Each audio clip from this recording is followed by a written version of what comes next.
8 साल की सुकन्या सुबह उठते ही आंखें मलते हुए अपनी माँ के पास गई। उसकी माँ माया सोफे पर बैठकर टीवी देख रही थी। मम्मी, मुझे मैगी खानी है। हाँ हाँ, अभी बना देती हूँ। वैसे भी मैंने कुछ और बनाया नहीं, तेरे पापा गए हुए अभी ऑफिस की ट्रिप के लिए बाहर, तो घर में मैं और तू ही तो है। ऐसा करती हूँ, दोनों के लिए वही बना देती हूँ, आसान है, जल्दी भी बन जाएगी। माया आलस के कारण जल्दी से मैगी बना देती है और खुद भी खाती है, साथ ही अपनी बेटी को भी खिलाती है। ज्यादातर उसका पति ट्रिप पर ही रहता, जिस कारण वो दोनों माँ बेटी घर में रहती और वो जल्दी में दोनों के लिए मैगी बना देती। ऐसे ही समय भी था और अब सुकन्या 22 साल की हो गई। मम्मी मम्मी यार, कहाँ हो? ओ गॉड, लगता है माँ पूजा में बैठ गई। मुझे तो कॉलेज के लिए लेट हो रहा है। एक काम करती हूँ, जल्दी से अपने लिए मैगी बना लेती हूँ। मेरी ऑल टाइम फेवरेट। सुकन्या रसोई में जाकर मैगी बनाने लगती है, लेकिन मैगी बनाते वक्त वो कुछ सब्जियां भी उसमें ऐड करने लगती है और सब्जी काटते हुए उसकी उंगली कट जाती है। आउच! Mummy, mummy! उसकी आवाज सुनकर जल्दी से पूजा खत्म कर उसकी माँ माया बाहर आती है। अरे ये क्या, काट ली ना उंगली, ध्यान से काम नहीं कर सकती, रुक मैं अभी पट्टी लगा लेती हूँ। सुकन्या की माँ उसकी उंगली में पट्टी लगाती है, जिसके बाद वो उसे मैगी बना कर देती है। सुकन्या अपने माता पिता की इकलौती बेटी थी, इसलिए वो उससे ज्यादा रसोई का काम नहीं लेते थे, इसलिए सुकन्या को भी मैगी के अलावा कुछ और बनाना आता ही नहीं था। तू भी ना यार अंकित, पता नहीं कब तक यूं ही मेरे साथ तफरी मारता फिरेगा। ओ मैडम, तेरे लिए सीरियस हूँ मैं, समझा? ऐसा मत बोल। तो फिर क्यों नहीं आता मेरे घर मेरा हाथ मांगने? मैडम ऐसा है ना, पहले पढ़ाई पूरी कर लो और मेरी नौकरी लगने दो, तभी तो आ पाऊंगा ना। ऐसे समय बीतता है और अंकित की अच्छी नौकरी लग जाती है। वो मैगी बनाने वाली कंपनी में मैनेजर की पोस्ट पर लग जाता है। फिर वो अपने घर पर अंकिता के बारे में बात करता है और दोनों के परिवार वाले आपस में मिलते हैं। देखिए बहन जी, ये मेरी इकलौती बेटी है, बड़े ही प्यार से पाला है मैंने इसे, तो इसका अच्छे से ध्यान रखिएगा। आप चिंता मत कीजिए बहन जी, हम बहू नहीं बेटी ले जा रहे हैं। कुछ महीने बाद उन दोनों की शादी हो जाती है। एक दिन, बहू जल्दी से मेरे लिए चाय बना दे, रोज तो अपने हाथों की पीती थी, आज से बहू के हाथों की पी लेती हूँ। जी माँ जी, मैं बस अभी बना कर लाई। सुकन्या जल्दी से रसोई में जाती है और चाय बना कर ले आती है। पीकर बताइए ना माँ जी कैसी बनी है। अरे रुक तो जा, गरम गरम पी लूं क्या, बहू है तू मेरी, ऑर्डर ना कर। सच ही कहते हैं लोग, ये सास तो सास ही होती है। आय हाय बहू, ये चाय बनाई है या काढ़ा, इतनी पत्ती कौन डालता है इसमें? इसे पीकर तो सर दर्द और बढ़ गया मेरा। तेरी माँ ने तुझे चाय बनाना भी नहीं सिखाया क्या? वो माँ जी, मैंने पहली बार बनाई है ना, इसलिए। कोई बात नहीं, मैं सीख जाऊंगी। उफ, पता नहीं क्या होगा आजकल की लड़कियों का, बताओ चाय तक बनानी नहीं आती। ओ मैडम, तू उसे क्या बोल रही है, तुझे खुद कौन सी आती है? ये सुनकर सुकन्या मुस्कुराने लगती है और ननद पैर पटक कर अंदर कमरे में चली जाती है। कुछ देर बाद सुकन्या सबके लिए नाश्ता बना कर ले आती है। वो सभी खाने की टेबल पर बैठते हैं तो सामने मैगी देख हैरान रह जाते हैं। बहू ये क्या है? सॉरी माँ जी, वो मुझे खाना। वही तो पूछ रही हूँ, तुझे कैसे पता चला कि हम सबको खाने में मैगी पसंद है? जानती है कोई दिन ऐसा नहीं होता जिस दिन हम मैगी ना खाएं, लेकिन मुझे सब्जियों वाली मैगी पसंद है और मुझे स्पाइसी वाली। और सुकन्या मुझे अनियन वाली। तुम जानती हो ना, मैंने तो मैगी की कंपनी इसीलिए ज्वाइन की है क्योंकि इसकी वजह से मुझे अच्छी खासी मैगी घर लाने को मिल जाती है। मैं तो रोज वहाँ से 50 पैकेट मैगी अपनी गाड़ी में छुपा कर ले आता हूँ। हाँ अंकित, मैगी से इतना प्यार की उसके लिए चोरी भी, वेरी बैड। खैर, मुझे लगा था मैं ही मैगी की दीवानी हूँ, लेकिन तुम सब भी मैगी के कोई कम दीवाने नहीं हो। अगर मैगी वालों का बस चले ना तो हम सबको अपनी मैगी का फैमिली एम्बेसडर बना ले। सुकन्या खुश हो जाती है। अब वो सुबह शाम सबके लिए मैगी बनाती है। आज मैंने सबके लिए मसाला और जीरा मैगी बनाई है और भाभी कल पनीर मैगी। हाँ हाँ, अब तुम सब फिक्र मत करो, अब मैं आ गई हूँ ना, तो अब तुम सब सुबह शाम बस मैगी ही खाओ। अब सभी घर वाले सुबह शाम बस मैगी ही खाते, यहाँ तक कि अगर कोई मेहमान भी आता तो उसे भी वही बनाकर खिलाते, जिस कारण मेहमान भी उनके घर आने से डरते। अरे ये क्या अंकित की माँ, ये बहू क्या पका कर ले आई, मैगी? हाँ आपको पता है, इसे भी हमारी तरह इसका बड़ा ही शौक है। सत्यानाश, सोचा था बहू आ गई है अब तो कुछ अच्छा खाने को मिलेगा, लेकिन नहीं, ये मुई भी बस ये केचुआ खाना ही जानती है। नहीं रहना मुझे यहाँ, मैं आज ही वापस जा रही हूँ, नहीं तो तुम लोग तो मुझे ये मैदा खिला खिला कर ही मार डालोगे। बुआ बिना देर के वहाँ से चली जाती है, लेकिन इन सब से उन सबको कोई फर्क नहीं पड़ता। इधर अभी भी वो सब मैगी खाना जारी रखते हैं। ऐसे ही समय बीतता है और एक दिन पता चलता है कि सुकन्या गर्भवती है। सच में मैं यानी कि पापा बनने वाला है। वाह, थैंक यू सो मच जो तुमने मुझे इतनी अच्छी खुशखबरी सुनाई। You are the best. और मैं दादी। बहू अब तू खुद का ध्यान रखना, घर के काम के लिए हम काम वाली लगवा लेंगे और खाने की तो कोई टेंशन ही नहीं है। मैगी तो खानी है सुबह शाम, वो तो हम में से कोई भी बना लेगा। नन्हे मेहमान के आने से घर में सब खुश थे। ऐसे 2 महीने बीत गए। घर में सभी सुकन्या का खूब ख्याल रखते, लेकिन उनमें एक ही बुरी आदत थी कि वो अभी भी मैगी खाना नहीं छोड़ते। और फिर एक रोज, माँ जी जल्दी आइए, शालू शालू। माँ ये तो भाभी की आवाज है, चलो जल्दी। वो दोनों उसके कमरे में जाते हैं जहाँ वो पेट पकड़कर बैठी हुई थी। क्या हुआ बहू? माँ जी पेट में दर्द हो रहा है और ब्लीडिंग भी। क्या? हे भगवान शालू, तू जल्दी से कैब बुक कर इसे अस्पताल ले जाना होगा और अपने भाई को भी फोन कर दे। शालू जल्दी से गाड़ी बुक करती है, साथ ही अंकित को भी अस्पताल पहुँचने को कहती है।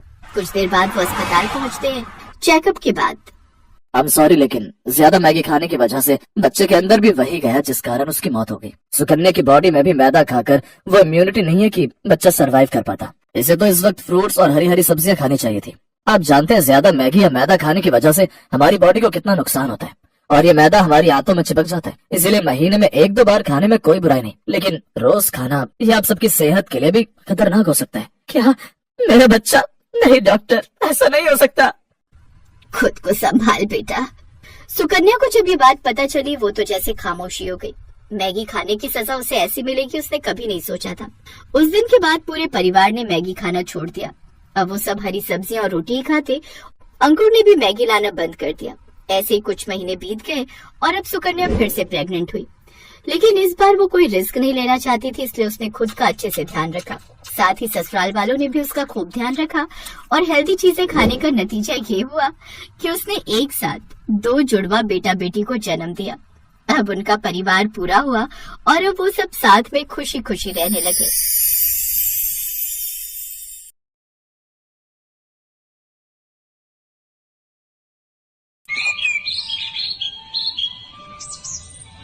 शीतल को मैगी खाने का बहुत शौक था। कई बार उसकी मम्मी इस बारे में उसे टोक चुकी थी।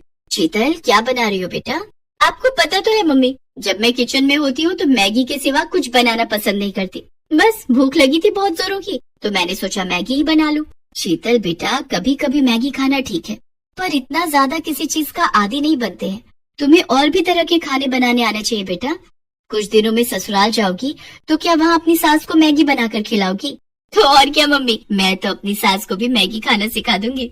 शीतल ने अपनी मम्मी की बात को अनसुना कर दिया और फिर कुछ दिनों बाद शीतल की शादी सौरभ नाम के लड़के से हो जाती है। शीतल की सास नई बहू के आने से बहुत खुश थी। क्या बात है उर्मिला जी, नई बहू के हाथ का क्या खिला रही हो? आज तो बहू का दिन है, वो जो भी अपनी पसंद से खिलाएगी वो खा लेंगे। क्यों अनीता जी? जाओ बहू, मेहमानों के लिए कुछ अच्छा बना कर ले आओ। ठीक कह रही हो उर्मिला जी। रश्मि भाभी जी, आज तो बहू की पसंद का ही खाएंगे। मोहल्ले की औरतें नई बहू की मुंह दिखाई के लिए आई हुई थी। उर्मिला के कहने पर शीतल रसोई में तो चली जाती है, पर उसे तो सिर्फ मैगी बनानी आती थी। मुझे तो सिर्फ मैगी बनानी आती है, अब मैं मैगी लेने के लिए किसको भेजूं? हाँ ये ठीक रहेगा। रामू भैया, आपके पड़ोस में कोई दुकान होगी, वहाँ से मैं आपको पैसे देती हूँ, आप मुझे मैगी के पैकेट ला दोगे? पर बहुरानी, यहाँ पर तो कोई भी मैगी नहीं खाता। आप मैगी किसके लिए मंगवा रही हो? क्या यहाँ पर कोई मैगी नहीं खाता? ऐसा कैसे हो सकता है? अब सबको मैगी खानी पड़ेगी क्योंकि मुझे मैगी बहुत पसंद है। आप बस मुझे मैगी के पैकेट ला दो, बाकी सब मुझ पर छोड़ दो। रामू शीतल के कहने पर पड़ोस की दुकान से मैगी के पैकेट ले आता है। मोहल्ले की औरतें खाने के सामान का इंतजार कर रही थी। शीतल मैगी बनाकर सबके लिए लाती है। ये लीजिए माँ जी, मैंने आप सबके लिए गर्मा गर्म मैगी बनाई है। मैगी? ये तो बच्चों के खाने की चीज है बहू, हमसे ना खाई जाती है मैगी शैगी। शीतल पड़ोसन की बात सुनकर उदास हो जाती है। उसका मुरझाया चेहरा देख उर्मिला उसका साथ देती है और वो सबसे कहती है, अरे मैगी, ये तो मुझे बहुत पसंद है, कब से मैंने मैगी नहीं खाई थी। अरे तुम सब एक बार खाकर तो देखो, ये बहुत स्वादिष्ट बनती है, मैंने कई बार खाई है। खा लेते हैं, अब आए हैं तो बिना खाए जाएंगे तो बहू को अच्छा ना लगेगा। कैसी लगी मेरे हाथ की मैगी आंटी जी? पड़ोसन धीरे से मुस्कुरा देती है क्योंकि उन्हें ये सब खाने की आदत नहीं थी। कुछ देर बाद सब मेहमान चले जाते हैं। उस दिन की बात खत्म हो जाती है। पर अब तो अक्सर ही शीतल मैगी बनाने लगी। धीरे धीरे मैगी खाने की आदत उसकी सास को भी लगी। अरे शीतल बहू, वो तू जो मैगी बनाती है जरा सी बना ले, बड़ी स्वाद लगती है। पता नहीं तूने कैसी आदत डाल दी है, मन करता है रोजाना ही मैगी बनाकर खाओ। झट से तैयार हो जाती है, समय भी बच जाता है और पेट भी भर जाता है। तभी तो माँ जी मुझे मैगी बहुत पसंद है। अच्छा हुआ आप भी मेरी तरह मैगी खाने के आदी हो गए। आप बैठो, मैं आपके और अपने लिए जल्दी से चटपटी मैगी बनाकर लाती हूँ, फिर साथ में चाय पियेंगे। भैया 10 पैकेट मैगी के देना। क्या बात है रामू भैया, आजकल बड़े मैगी के पैकेट खरीद रहे हो? दोनों मेहमान ज्यादा आने लगे हैं क्या? अरे नहीं भीमा भैया, शीतल बहू रानी और माँ जी दोनों ही मैगी बड़े शौक से खावत हैं। चलो अच्छा है, हमार बिक्री भी ज्यादा हो जाता है, हमार तो ग्राहक बने रहे, हमें और क्या चाहिए। उर्मिला और शीतल की मैगी खाने की आदत दिन पर दिन बढ़ती जा रही थी और ये देखकर सौरभ और उसके पापा भी गुस्सा करने लगे। पापा, इन दोनों की मैगी खाने की आदत कितनी बढ़ गई है। क्या करे बेटा, दोनों ही नहीं समझती हैं। जब देखो तब घर में मैगी बनती रहती है, बस हो गया। इन दोनों को कौन समझाए कि मैगी खाना बुरी बात नहीं है, पर हद से ज्यादा किसी भी चीज की आदत शरीर को नुकसान पहुंचाती है। पापा, माँ जी के पेट में बहुत तेज दर्द हो रहा है। क्या उर्मिला, क्या हुआ? अभी कुछ देर पहले तो तुम ठीक थी। पापा चिंता मत करो, मम्मी को मैं डॉक्टर के पास ले जाता हूँ। सौरभ अपनी मम्मी को डॉक्टर के पास ले जाता है। आपकी माताजी ने आज सुबह क्या खाया था? डॉक्टर, मैंने मैगी खाई थी। अच्छा, एक बार अल्ट्रासाउंड करना पड़ेगा, तभी पता चल सकता है कि क्या परेशानी है। बाकी मैं ये दर्द की दवाइयाँ दे रहा हूँ, आप इसे ले लेना, इससे आराम आ जाएगा। फिर अल्ट्रासाउंड की रिपोर्ट के बाद ही हम आगे का इलाज शुरू करेंगे। डॉक्टर उर्मिला को दर्द की दवाई दे देता है। अगले दिन उर्मिला की अल्ट्रासाउंड की रिपोर्ट आती है, जिसमें पता चलता है कि उर्मिला का लीवर बढ़ गया है और उसमें सूजन है, जिसका मुख्य कारण मैदे का ज्यादा सेवन है। अब कुछ टाइम तक इनको मैदे से बनी कोई भी चीज नहीं खानी है, यहाँ तक कि ज्यादा तेल, मिर्च, मसाले सब कुछ अवॉइड करना है। उर्मिला की तबीयत खराब देख शीतल को बहुत दुख होता है। आज मेरी वजह से माँ जी की यह हालत है, मैंने ही उन्हें मैगी खाने की आदत डाली। हमने एक या 2 बार नहीं बल्कि रोजाना ही मैगी खाई, जिस कारण आज माँ जी की तबीयत खराब हो गई।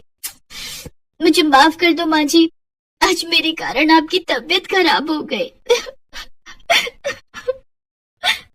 ना मेरी बच्ची, रो नहीं, देख मैंने दवाई ली है, मैं अब ठीक हूँ।